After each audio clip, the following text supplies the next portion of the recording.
Good morning. Welcome to the week 13 live session. Hope my screen is visible and I'm audible. If you have any problems in seeing my screen or hearing me, please let me know on chat. And I think the email notification for this live session went out a little late yesterday. So I think people are still joining. So we'll wait another minute before we start.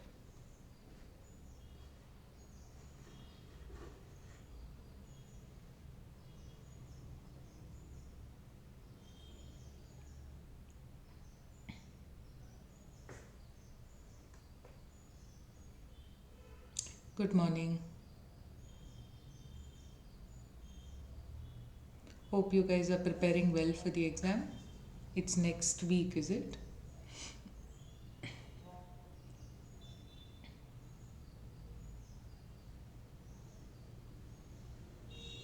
Oh, is it? Okay. I used the link in the mail. Was there another link that was there? That might be one reason why people might have trouble joining.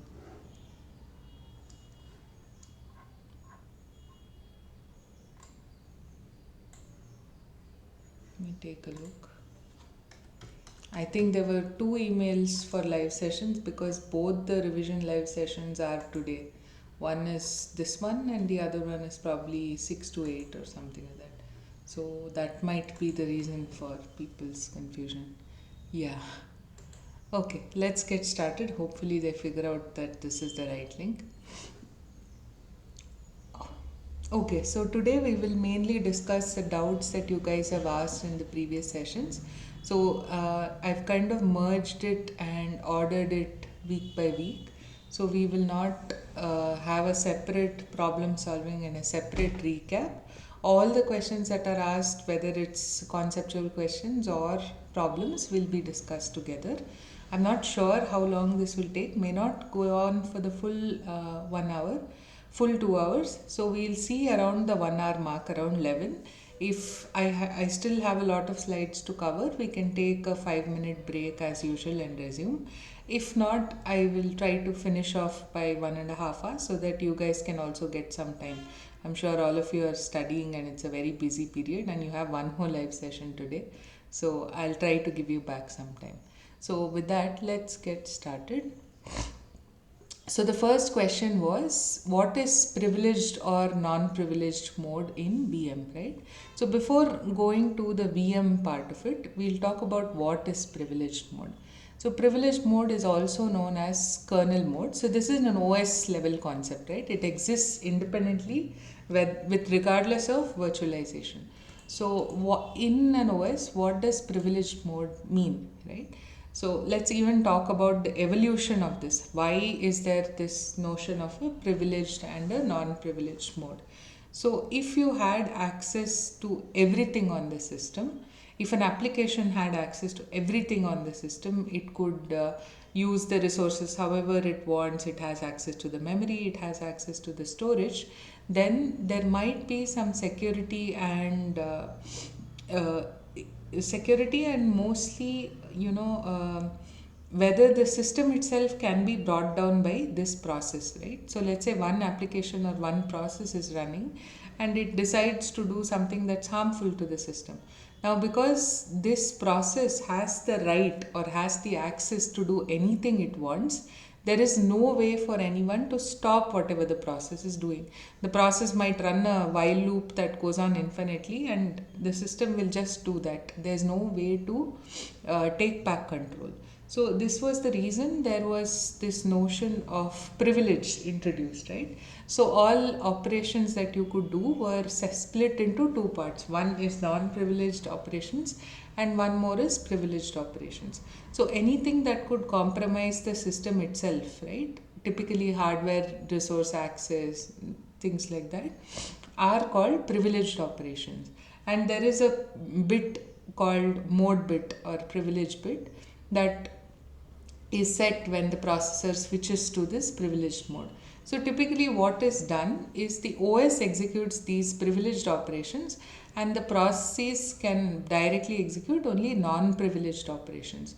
So whenever they need one of these privileged operations to be done, they send a request to the OS. This request is called a system call. So here is one simple example. Let's say you have a program that is running in user mode. Then there is this syscall interface, right? This is the interface through which you talk to the OS. So this program talks to the OS and says, please do this for me. This is a privileged operation. In this example, that is a write system call. And then the system switches to kernel mode or privileged mode, and the OS will go and will go and execute this write system call based on the system call implementation, and then it will return back to the process, at which point it again switches to user mode. So this is the privileged or non-privileged or user and kernel mode in a typical OS. When talking about VMs, the hypervisor is what runs in kernel mode. So you can think of it as the equivalent of an OS, right? Whereas everything else, the VM itself runs in user mode. And it may not be as simple as this. For instance, there have been VMs that have explored multiple levels of privileges, right? So here, in a way, it's kind of like 0, 1. You could also have 0 for applications in the VM, 1 for the guest VM, and 2 for the 1 for the guest OS, and 2 for the host OS, right? So you could have 3 privilege rings, and many VMs do this. But a simple thing to remember with privilege is the hypervisor would always run in kernel mode, right? So this is I think this is not directly covered in your course, but because someone asked, I've kind of explained it. Hope this makes it a little clearer. If you have any further questions, feel free to ask me. Otherwise, I'll kind of keep moving. Okay, next question. Great, this is okay. So next question, determine the rank of tensor M1, and M1 is declared as a TF variable with test OK and test yes, right? So the answer to this is 2. So let's see how TensorFlow defines rank for a tensor. So by the way, if you've done a little bit of linear algebra, you would have heard of rank with respect to matrices, right? But rank in a matrix again depends, it's not just about the dimensions of the matrix. It depends on whether how linearly independent the columns or the rows of the matrix are. So you could have a 3 cross 3 matrix that is of rank 2. So when it comes to a tensor, TensorFlow says the rank of a tensor is the number of indices required to uniquely select each element of the tensor. Tensor is also, rank is also known as order, degree, or n dimensions. So if you look at this variable now, think of this as again a 2-dimensional matrix to simplify things. So first, this is one row and this is one row, this is one column, this is the other column, right? Now if I have to uniquely select the element yes, I first need to select this particular row and then this particular column. So one index for the row, one index for the column. So a total of 2 indices, right? So this is kind of what you have.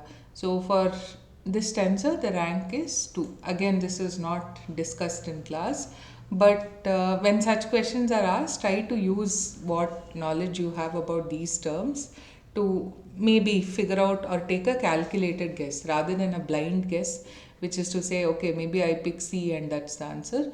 Think about rank of a matrix and think about if you can relate that definition and bring it back to this tensor. Okay, hope this was clear too. Let's move to the next thing. So yeah, so this is on cluster and scheduling, and the question asked was on Slurm components. But before that, again, let's motivate why scheduling is needed on a cluster, right? So if you have the alternate to having a cluster and having this kind of scheduling is to have dedicated nodes. So if I had a system with 10 nodes, I might allocate each of the nodes to one person, but that requires a lot of coordination. So if someone is using it today and someone else needs it tomorrow, they need to kind of talk to each other. This may work in a very small scale cluster where you have maybe a few tens of nodes, but it will definitely not work in a large scale cluster. So it's not scalable and it's very difficult to maintain. Additionally, you could have people kind of taking it and not using it, or someone may not know that something is free and they may not use it, which means that resource utilization is a problem. Now, if you organize it as a cluster and put in a scheduler, then a lot of these problems are overcome. It becomes very scalable, the maintenance is very standardized, and your resource utilization challenge goes away. Users also need not talk to each other. So, this is the motivation for having a scheduler. Now, talking about Slurm. Slurm stands for Simple Linux Utility for Resource Management. Again, started as a resource manager for Linux clusters, and it used to do fair share resource allocations. So, if you have a computer trying to execute parallel jobs, you could use something like this to manage these jobs. As you see here, user submit work. So this is another form of abstraction, right? You as a user need not know the architecture of the system, need not know how many nodes there are, need not worry about how do you schedule this, are there other jobs running. You can just submit your work, Slurm will put it into this job queue, and then it will also allocate resources to the jobs and manage the jobs. So this is how Slurm works. Now let's come to the Slurm components part of it. So basically there is a controller and there are compute nodes, right? So you'll notice a very similar thing in multiple tools or libraries that you learn about in this course. So this controller is a centralized manager that kind of monitors all of these things and allocates resources, right? So this is what you see here, Slurm control daemon, and typically there is also a backup, right? Because this part is centralized. So in case whatever system that is running on goes down, you don't have a way to resume the controller. So typically you have a backup, and this might be a cold or a hot backup. Hot backup means that it keeps doing everything that the primary is doing. It's like a mirror, it's like having a replica running the same things so that you can quickly start up. Whereas a cold backup might be something like pulling a snapshot of things from a database and then restarting it. That doesn't matter. So what matters is there is a backup. Then you have compute nodes. On these compute nodes, you have slurmd or the daemon that runs on these. So basically, the controller will send instructions to these compute nodes, and who receives it? The daemon receives it. And once it receives these instructions, it will kind of execute them and then return the results for a job. So that I think covers all of it. Yeah. So this is about Slurm and its components. Now, a closely related component is the difference between job scheduling versus orchestration. So, if you look at container orchestration, which is what is done in Kubernetes, scheduling is one part of it, right? Now, previously, whatever we spoke about scheduling alone. But there are a lot of things other than scheduling that are required for container orchestration. Why are those things needed? For instance, resource limit control, right? Resource partitioning or resource allocation is something that comes in newly with containers. It's a feature of containers. So with containers, you can say that I want so much memory for my container, I want so many CPU cores, right? This way you can kind of avoid interference among containers, and this information can be used for scheduling. This is one thing that's unique. Similarly, you could have load balancing, wherein you distribute the workload among container instances. You may have fault tolerance, so if one node fails, all the containers that are running on it may need to be replicated on some other node. think there was a demo also for this. And you can need to continuously do a health check or a monitoring to see if things are okay. And there is auto scaling where a workload might tell you that I want so and so latency or so many requests per second, right, to be serviced. And containers may have to be added or removed automatically depending on the demand. So, all of these things are some features or some things that orchestration does for you. Now, if you look at the difference between orchestration and scheduling, it's clear. Scheduling is very narrow, it's restricted to just how do you run these n jobs on a cluster, and it was primarily designed for HPC. So at that point in time there were no containers, so this is a bare metal based paradigm, but it has evolved to support containers, so you can do this on containers as well now, but it's primarily bare metal based, and you might not have certain newer functionalities like inference on deep learning models, and this is mostly Linux tied. And scheduling is something it supports very very well, right, because that's what it's designed for. So not just a fair share scheduler that we saw with Slurm, you could also have a lot of advanced scheduling algorithms. For instance, you could say I want a priority based scheduling, and this will be able to, it has it built in, so you'll just have to specify it and it will run it. And again, it's very tuned for leveraging InfiniBand topology, etc., for HPC workloads. Whereas if you look at orchestration, it was designed for microservices and adapted for AI. This one is definitely fully container based. So it supports a lot of the features that we saw in the previous page, where we have scale up and scale down of containers. And if you want to do something advanced in terms of scheduling, you may require some additional meta schedulers. So an orchestrator by default does not offer a lot of advanced scheduling features, unlike this one. So you might need to bring in some extra things to do that, but it's possible. And again, you might have access or permissions for access for storage, and you'll have support for MLOps and AI pipelines. And yeah, so this is mainly the difference, that orchestration does a lot more than scheduling. And Kubernetes is also very very similar, it supports a lot of these things. I think you've seen the demo for load balancing and stuff like that, but hope this is clear, hope everything till now is clear. If not, ask me. We can spend some time. This is the last live session, by the way, so yeah.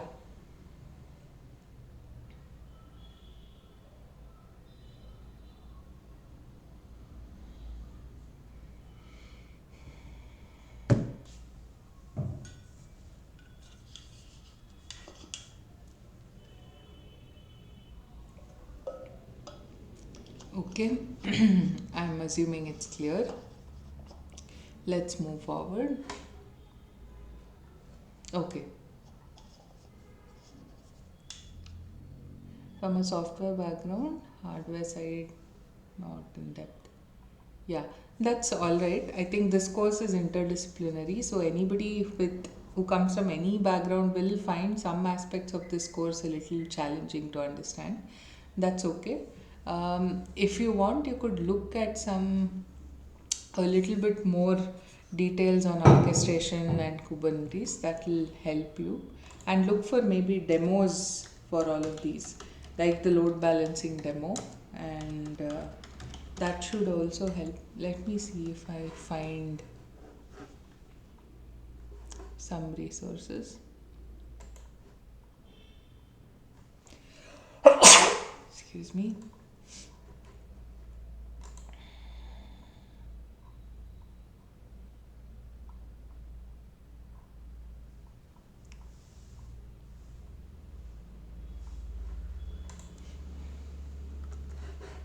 Yeah, this might be one thing that again talks about the same things that we have discussed, but goes into a little detail on some of those things. So you can take a look at it. Okay, so this is all I had on orchestration. Now, moving forward to Horowitz, right? So, we are talking about distributed deep learning, and we already know that PyTorch and TensorFlow, the frameworks that we have studied about in the earlier weeks, support distributed deep learning, right?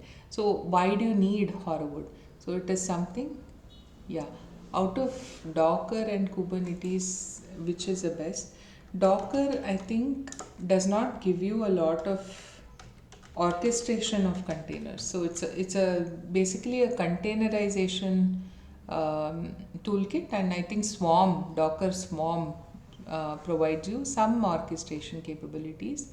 But Kubernetes offers you a lot more, and I think it's primarily the widest adopted orchestration tool. Docker containers by themselves are very popular, so that again Docker is good for. And I don't know if yeah, I don't know if there's anything else that's kind of close to Docker containers. But again, a detailed feature wise comparison, I'm not very sure. You'll have to take a look at it. But from an orchestration perspective, I think Kubernetes is definitely better than Docker Swarm. I'm just checking if I can find a resource for you to read up on this also.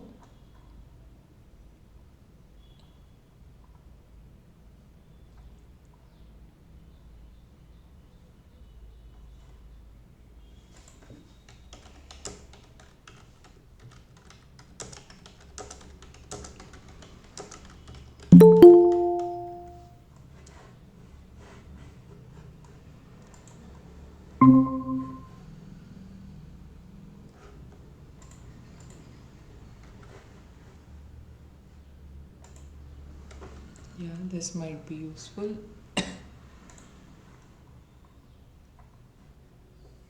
Okay, let's move on. So, Horowitz is a framework that kind of supports your default TensorFlow and PyTorch, and it is intended completely for distributed deep learning. So, it tries to do a lot more beyond PyTorch and TensorFlow in terms of scalability and using things from HPC, right? Like this says, advanced algorithms for HPC. And again, like all other toolkits, it is easy to install and use and involves minimal code changes. So, what are the steps to use Horowitz with, let's say, TensorFlow? So, you initialize Horowitz, pin each GPU to a single process, and the optimizer that you typically have, wrap that in the Horowitz distributed optimizer. So this delegates all gradient computation to the original optimizer, and then averages gradients using all reduce or all gather, and then applies those average gradients. So when you wrap the optimizer in this one, it does not take over the gradient computation. The gradient computation is still done by the original optimizer. What Horowitz distributed optimizer tries to do is this averaging of gradients using things like MPI, all reduce or all gather. That part is something where again a lot of HPC work has gone into uh, optimizing and defining MPI communication protocols and algorithms. So it tries to use all of those in averaging the gradients and applying them. And then finally, you broadcast the initial variable states from rank 0 to all other processes. So again, think of this rank 0. So these are all MPI terminologies. If you want, you can go look at a simple MPI tutorial that will tell you what this communication looks like. But basically, if you have a bunch of processes, you will do this averaging of gradients on one of them, and once you have that, you need to broadcast it to all of the others. So wherever you do it is typically rank 0, and then you broadcast it to the others. Then you modify your code to save checkpoints only on worker 0, because again everything is done here, so you save or you checkpoint here and you don't need to do this on other workers. Now let's look at it from a code perspective. Initiate is just Horowitz.init. pin GPU to a single process. So you list all the GPUs that you have, and this is how you pin it. So you use a Horoward local rank. Then wrap the optimizer. So you take whatever optimizer you're using and call Horoward dot distributed optimizer. As we spoke about, this will take care of the whole communication and averaging of gradients. Then finally, you broadcast the initial variable states from rank 0 to all other processes using this Horoward dot callbacks dot broadcast global variables. And if you have to run it on a single node, you change the NP accordingly. If you have to run it on multiple nodes, for instance here 4 processes on server 1, 4 on server 2, you use number of processes as 8. So this is all about Horoward. Before we move on, any other questions?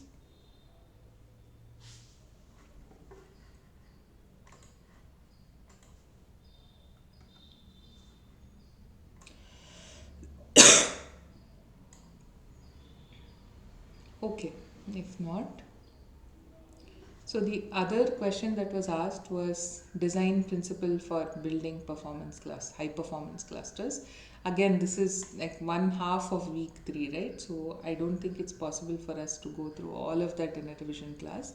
But mainly while trying to understand this, I think you might face a lot of the content is very varied. It starts from the physical layer and goes all the way till the application layer. So you should kind of try to keep the big picture, which is this. Where is that? This part, right? So what are all the things that you need to accelerate to get your performance benefits for HPC or AI frameworks, right? And it starts all the way from the bottommost layer where we talk about the physical layer, and then what you can do there, and then you go to things like network layer, transport layer, you talk about switches, then you talk about things like RDMA, and then sharp, and then the communication side of it, sharp, and then a lot of those things, and finally to the application. So look at it that way, and whenever you see something, try to understand which layer it benefits, what we are talking about. And if you don't understand the details, I think that's okay, because things like this is very communication centric, right? And not everybody might have had a communication course to understand this very well. So if you don't understand the details, that's, I think, okay, but try and understand how it helps give you high performance, which layer this particular thing is. So here we start off by looking at network components for a HPC cluster. So you have the compute elements itself, and you have network switches, and between those two you have a variety of things. You could have InfiniBand, you could have Ethernet, you could have optical cables, and then you have the storage system, and again similarly you have connectors, right? So this is what's part of the system. So now we start off with the lowest layer where you're transmitting bits and bytes. And again, how do we transmit these? There are two basic things you could do. A non-return to 0. So if I had a 1, I would just send a pulse of 1 throughout the duration. If I had a return to 0, I would send a 1 and then jump back to 0. And then if I had a 0, here I would just send it. Here I would wait at the 0 state for half the time and then again continue in the 0 state. So I think this is also very straightforward. Then you have what is called an eye diagram. So this logically it tells you the effect of the channel, right? So it shows you a picture, that's a picture of the signal before it's sent and then after it goes through the channel. And why it's called an eye diagram is it looks like an eye, and the x-axis represents the bit period, y-axis represents the amplitude. So you may see an eye something like this where it's very narrow. So they call this as the eye closing, and that is very bad because this is the amplitude, remember, so it means that the amplitude for the 1 and the amplitude for the 0 are kind of overlapping. So when this happens, the receiver basically sees a very degraded bit pattern, and it will not be able to differentiate between a 1 and a 0. So ideally you want a wide open eye where there is a difference in the amplitudes of 1 and 0. This is the high level of the overview of the eye diagram. We won't go into too many details. So here we look at an InfiniBand switch and we look at some details of the switch. Again, you don't need to remember all of these. So you can notice that it has the sharp protocol inbuilt, and it offers a very low latency, a very high bandwidth, and a high number of messages per second. So it's just something to go through. And then we spoke about network topologies. So there are a bunch of ways in which systems are connected together. So some common ways are factory, hypercube, torus, and dragonfly. Again, if possible, try and understand the very basic definition of what these things are, because you might get very simple questions on these, but you need not go too much into the details. Okay. After this, we look at RDMA in clusters. So it's the idea is very simple to DMA, but here you have something accessing it over the network. So typically with a TCP/IP, what happens? This is your application layer. These are your sockets, transport layer, and your driver. So packet comes in from the network and it has to go through all of these layers to reach the application. Similarly on this side, what RDMA tries to do is it kind of bypasses these stacks to get a performance boost. So you have remote memory write read semantics that are offered, and a kernel bypass, or one second, you have a kernel bypass or a direct user space access, and you get a full hardware offload for the network stack. What is the advantage of doing this? It gives you very low latency, very high bandwidth, and since it does not involve the CPU at all, lowest CPU utilization. Now, what happens when you move to the GPU? So remember, in discrete GPUs, you have GPU memory that is separate apart from the CPU memory. And this typically what happens is the GPU uses driver allocated pinned memory, and RDMA also uses pinned buffers for this kernel bypass communication. So an RDMA drivers cannot pin memory that is allocated by the GPU driver. So typically what happens, there are two copies. GPU copies the data from GPU memory to GPU's driver's system pinned memory, and then the user space copies data between the GPU driver system pinned memory and the RDMA system pinned memory, and this sends the data to the network. So you'll notice that there are two copies involved here, one and then two. But with GPU direct RDMA, the GPU and RDMA devices share the same pinned memory buffer. So you just have one copy now, where the GPU copies the data from GPU internal memory to system pinned memory, and then the RDMA sends the data over the network. So again, this gives you a performance boost. And like I said, you need to keep in mind that this acceleration needs to be done at all layers of the network stack, and that's how you get a good performance. Any doubts in this part? I know week 3 had a lot, but yeah, it's okay to not know all the details.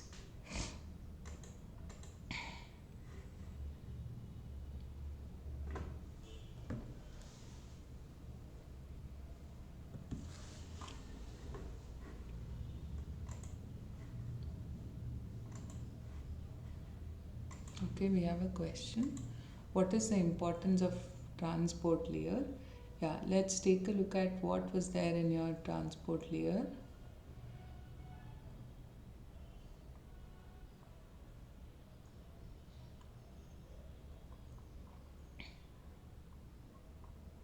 Yeah, so transport layer kind of is you'd have all of these packet formats and the way the packet actually goes through, right? So you have things like RDMA, and so if you talk about what helps speed up things in the transport layer, it is things like RDMA and GPU direct, and that's what is relevant from a high performance cluster perspective. But broadly, it involves protocols and broadly, I think communication protocols um to transmit data from one device to the other. So, so as part of this, you might have things like detecting errors, or you might have this whole packet format that you studied about, right? That's an example, the InfiniBand packet format that you studied. So in each of those packets, you will have certain things that are specific to the transport layer that will help the receiver detect things. For instance, if we are talking about error detection or correction, there might be certain bits that are used for it and certain bits that the receiver does. A receiver kind of looks at to see if it's happening properly, and so broadly it is enabling communication by coming up with these networking protocols and communication. You can look at this OSI model, which has this 7 layer things. It's been a while since I looked at it, so I don't remember the details too. But let me see if I can send it to you. So that will tell you about the whole physical layer, network layer, transport layer, and so on.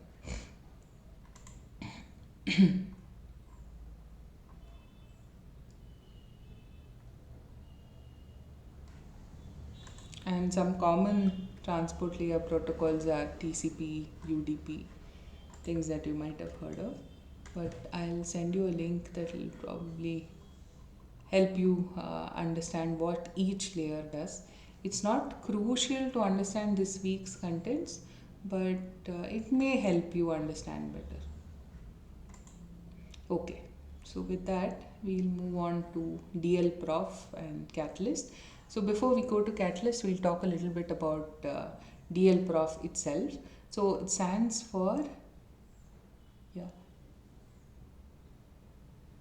yeah. To answer questions that come up, I think just not knowing these 7 layers and what they do should be fine. So I don't think you need the details, but if you're interested, you can take a look at the link that I sent. Yeah.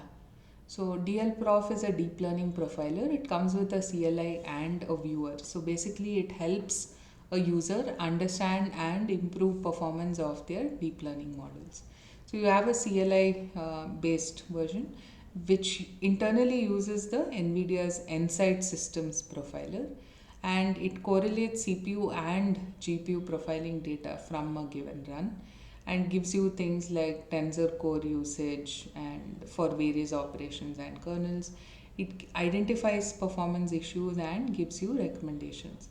DLProf viewer, it takes the results from the CLI and gives you a nice visualization. It exists as a tensor board plugin. So this is about DLProf.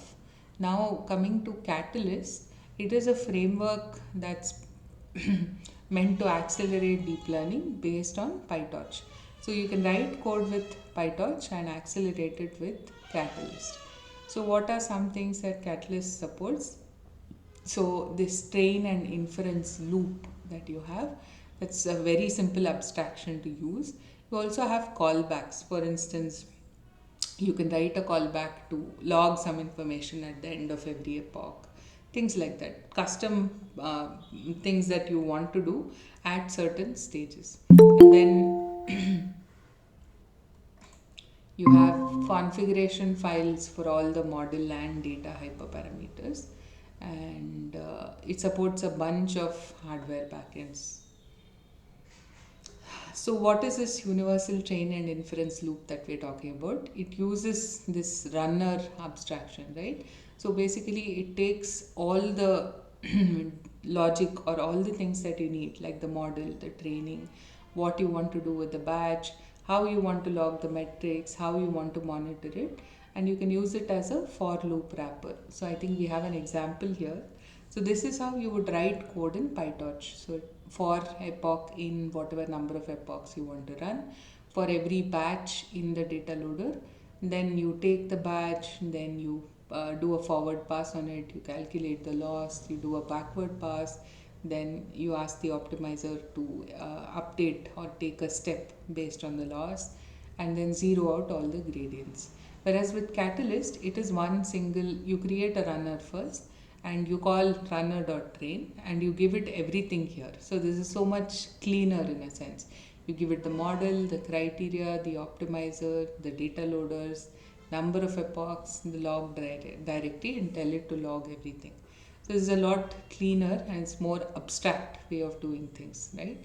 For instance, you don't have to call all of these functions. Internally, it will kind of call. You just need to tell it what. So in a way, you can imagine this as a DAG, right? Where you have an input, you pass it through a function, you get an output, you pass it through another function, right? You do this in terms of writing the program. Here it's like a black box and you give it various inputs and you tell it where to write the outputs, and it deals with building up this tag and whatever needs to be done for it. So it's just both of them are doing the same things, it just makes it a lot easier to use. And it provides functions like logging, checkpointing, metrics. So here you will see a callback. So this callback is for checkpointing, and you tell it to log it to this particular directory, and the resume is from here, right? So you can do all such things from here. Okay, so again, what is a callback? You can customize the logic during your run. Again, you could do anything with PyTorch. The same things you can do as with Catalyst as a loop wrapper. And this gives you some amount of reusability as well. Okay, so this was everything about Catalyst.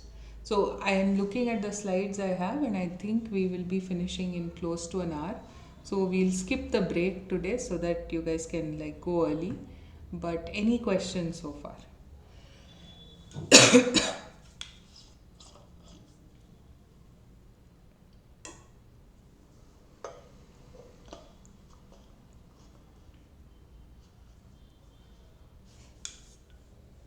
Okay, if not, we'll move forward.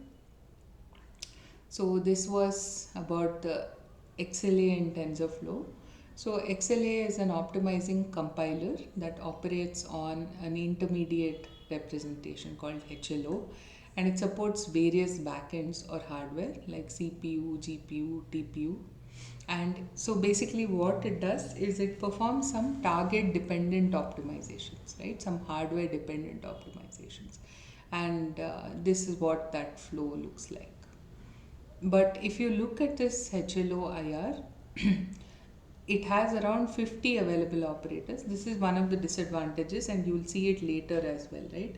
Where you have this thing like auto clustering, and you ask it to pick all the things that are supported by this IR and then execute it. You might find performance degradation because it is not able to form large enough clusters, and that limitation comes because of this. While there are 1500 operations supported in TensorFlow, XLA just supports 50 of them. So, yeah, and here is an example where you have two parameters and you're trying to do an add on them. So, if you had to use XLA from TensorFlow, what you would do is use the at tf function and set JIT compile equal to true. This performs your just-in-time compilation, and this is what it looks like. So you have the runtime, builds a graph, and then XLA comes in and it does some optimizations, generates code, and gives you an executable. Okay, that was about XLA. Now, the other thing that was asked is transfer learning for image classification with ResNet 50. So, ResNet 50 is a residual network that's used for image classification. So, this diagram shows you its architecture, and I think there is a paper linked in this slide that you can go look at it if you're interested. So ResNet again has different versions, right? It has an 18 layer version, has a 34 layer version, and has a 50 layer version. And typically it's used for image classification and with a data set like ImageNet. I've also given you a link here that talks about how to do transfer learning with ResNet 50. Again, this is a very hands-on thing, so in case you're interested in that, you can go look at it. But from your course perspective, I think broadly it was how to it spoke about how to use tau and how to write these config files, right? So you had two config files, one for the training and one for the transfer learning, and all that changes between those two is your data set that you're using for the training and your model path. So in the original training, you will use the full data set and an untrained model. Then once, so in this case ResNet, so let's say we're training on ImageNet. So you give the dataset path as ImageNet and the ResNet which has never been trained before, right, in this config file. Later, once it's trained and you want to do something with it where you are using a custom dataset that's much smaller, what you will do is give the custom dataset path, but give the path to the pre-trained ResNet that has already been trained on the full ImageNet. That's the only difference. There are a lot of other parameters here that you'll have to populate. For instance, number of epochs, number of workers, etc. But everything else remains constant between the transfer learning process and the full training.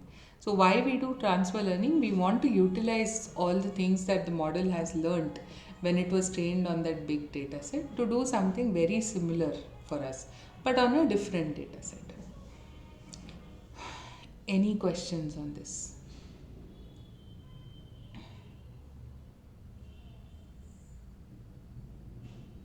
Okay, good to hear that's clear. Week 11, I think there was a doubt on deep stream config files. So again, I think I can't go through each parameter of the config file, but here are some links to sample config files. So there are a lot of config files that NVIDIA gives you for deep stream. So going through these may help understand what those individual parameters mean. And you need not write this completely from scratch, right? You can try running one of these reference examples with that config file. That should help you initially. Later on, if you want to customize some things, you might be able to. For instance, you have all of these settings for the display, for the sync, for the tracker. You may change any of these the way you want. And this broadly helps you. The config files help you configure the pipeline. So it helps you put in various settings that you want executed. So yeah, that was on deep stream config files.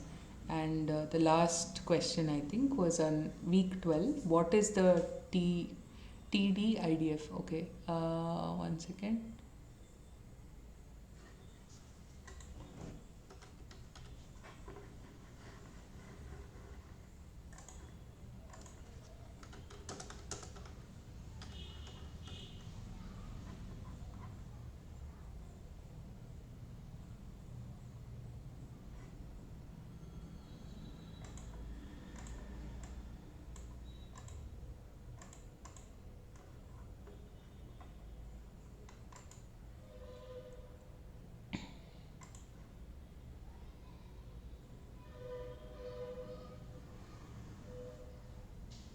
Yeah, just a typo here. It stands for TF-IDF. So this was, I think, an assignment question. So let's go through it. I don't think this was discussed in the week 12 lecture. So TF-IDF stands for Term Frequency Inverse Document Frequency. And this tells us how relevant a word is to a document in a collection of documents. So in the course lecture, you had some matrices which told you about how many times a particular word appeared in a document. But this one is talking about looking at it when there are a bunch of documents, right? So this tells you how relevant a word is to that document when there are multiple documents. So you multiply this TF and IDF to get the TF IDF. So what is TF? What is IDF? TF is how many times a word appears in a document, in a given document, right? So it tells you how relevant a word is to that document. So how you calculate it is TF of T comma D equals number of times T appears in document D by total number of terms in document D. The second part of it is the IDF or the inverse document frequency. So this one looks at the word across a set of documents. So IDF of T comma D, notice that this is capital D, which is the total number of documents in the corpus. So you take the total number of documents divided by the number of documents containing T, term T. That's why it's called inverse document frequency. And you take a log of this. This gives you IDF of T comma D. Now TF IDF is obtained by TF of T comma D multiplied by IDF of T comma D. Now this is it, but and I have a link here where you can go look at some of this. But I think the question that was asked in the assignment was the dimension of TF IDF matrices, and your options were number of documents, vocabulary size, number of hidden states. That answer I'm not very sure about, because from what I looked at, it seemed like you would get an M cross N matrix where your rows are the number of documents and your columns are the number of terms, right? So in that case, the dimension of the matrix would be, it would be a combination of the two. It would be M cross N, where M is the number of documents and N is the vocabulary size.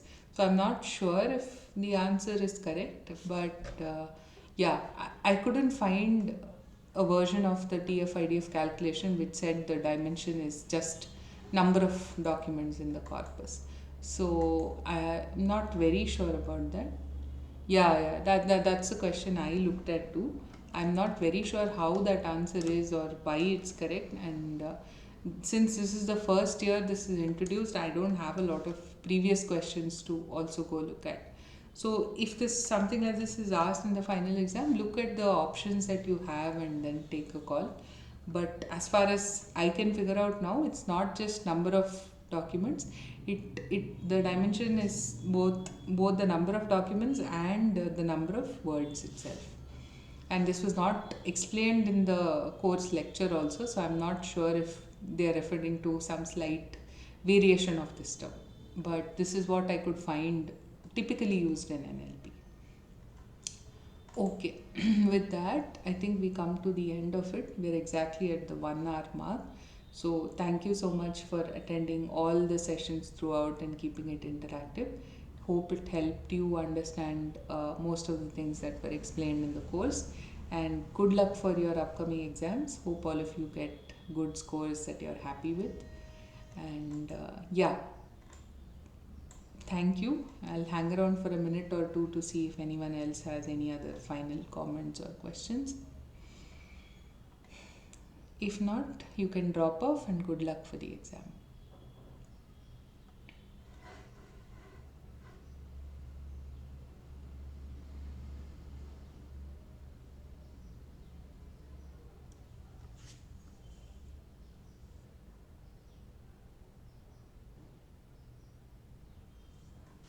You're very welcome. I'm glad it helped.